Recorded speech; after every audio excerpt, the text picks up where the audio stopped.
just open up your Windows Explorer, just your main directory for everything on your computer.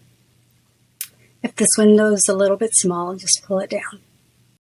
This shows you all the major folders in your system and everything hooked up to your computer.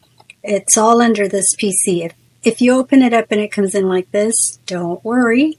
There's always a little arrow here that you can click to drop everything else down that's inside that main category of this PC. All right. I suggest to get started, especially if you're brand new, I suggest you start saving your designs within your Documents folder. Because it's like a real desk. Imagine putting a bunch of folders on your desktop. Okay, I know people do that, and you can do it if you want to, but my advice is to do it somewhere else, because just like a real desk, you start putting folders on your desktop, and eventually you're going to have all kinds of stuff on your desktop, and it'll be hard for you to find things. So I like to keep my desktop pretty clear, except for those few icons to launch a program and that kind of thing. So go into your Documents folder. All you have to do is click it once, left click it. It opens up right here to show you what's inside this folder.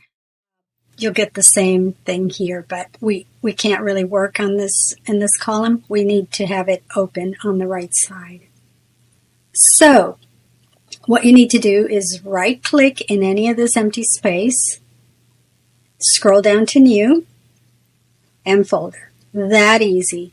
Now it comes in like this. It's ready to be named to whatever it is you're wanting to name it. So name it something that makes sense to you, so you can come back to this main folder to find all your embroidery folders within this folder. All right, so I'm going to call it Embroidery Files.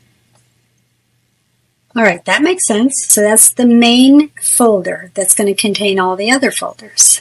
All right, so highlight it, and you can right click to open, or simply, now if you click it twice in a row, depending on the speed your computer is set at, it will highlight it again to rename it, which, by the way, you can do at any time, rename your folders if you change your mind later.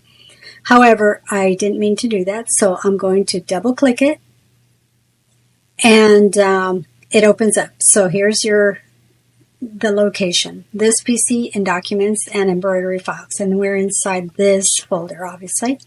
Right click again to create another folder within that folder, and ready to be named. I'm going to call this Sonia S for my very favorite digitizer.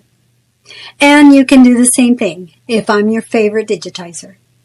But all seriousness, you can just create as many folders as you need, or create them as you go, as you need them, and name them according to how you're going to classify your designs. I would suggest by designer, because later you're going to find you're going to have favorite designers and maybe not so favorites that you want to weed out, and it would be much easier to delete a folder that you don't want than to go through a whole bunch of, let's say, birds or flowers, or if you classify them or categorize them according to the type of design, it's going to be kind of difficult to weed out the good designs or the bad designs from the good ones and clean up your folders. So I suggest by designer or website.